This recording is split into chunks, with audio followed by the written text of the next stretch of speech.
Hi everyone, Barbara here. Welcome to the final class of Summer School Session 1 for 2018 from My Favorite Things.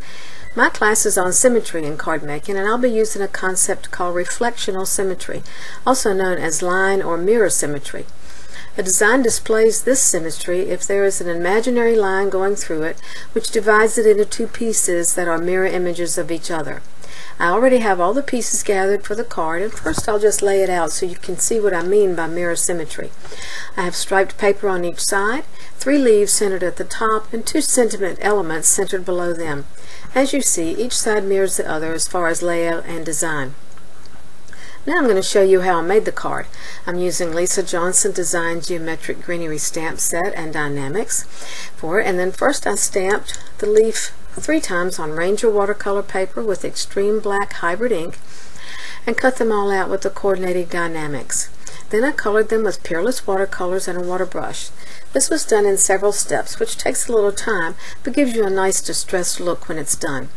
I've added each layer, and then I go off camera to dry it with a heat tool. Then I come back for the next layer. I've used a ton of that olive green, so I bought a bottle of liquid watercolor, which goes a long way. I added another green, then a rusty red, and then I ended with the olive green again. Once the layers are all done and dried, I'll splatter the leaves with clean water from the tube of a mini mister and set them aside to dry. The water droplets will move the color in really cool ways. Make sure that the watercolors dry between layers of color or you'll end up with a muddy mess.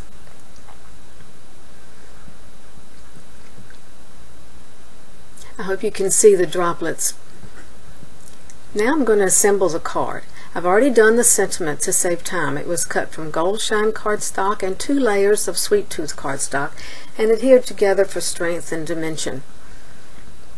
First I'm going to adhere the 2 strips of pattern paper down each side, making sure the diagonal pattern goes in the same direction for both, again reflecting the mirror image concept. I find it easier to let the ends of the strips extend over the top and bottom of the card base and then trim off the excess than to try to cut the strips to the perfect length. Next I'm going to add the front panel, trimmed to 3 3/4 inches wide for this A2 size card base and adhered with foam tape for dimension. As with the pattern paper strips, I find it easier to trim off any excess from either the top or the bottom. Checking the leaves, I find they are ready to use, but first I'm going to heat emboss a sentiment from Kind Thanks stamp set on black licorice cardstock, and then I will adhere it with a little foam. For strips this narrow, I find the magnets hard to use, so I just stick it down with a little temporary adhesive. I've already set the stamp up, so I'll just stamp it with Versamark and heat emboss with fine detail white embossing powder. To get the stamp in the right place, I use a piece of quilting grid and test stamp on it.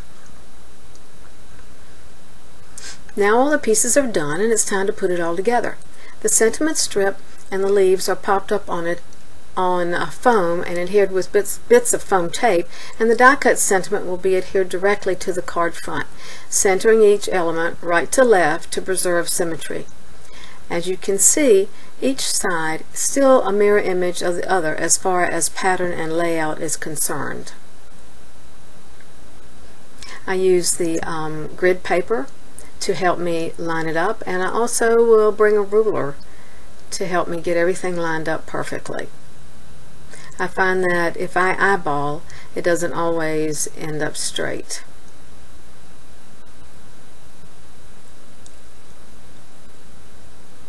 So I'm just going to adhere this right down to the card front. I used a little Ranger multimedia for that. And since it's layered, it has its own dimension, doesn't need foam. And I'm making sure that it's good and straight, because the black strip is going to go under it, and if it's not straight, it will definitely show up. I'm also going to use a ruler to make sure that I get that straight, lining it up with the grid on my paper.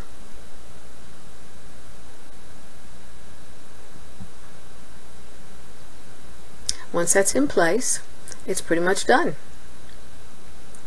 And again, you can see that everything is centered.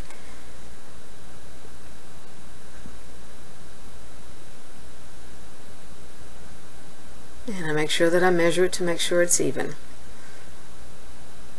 I made another card using the same elements but put it together on an asymmetrical design with the sentiment elements offset and the pattern paper on one side only to further illustrate symmetry. The same elements, but the two cards look quite a bit different. Thanks so much for watching this video. I hope you are now inspired to try it for yourself. Be sure to check the blog post and enter a card for today's lesson and to get all the giveaway information.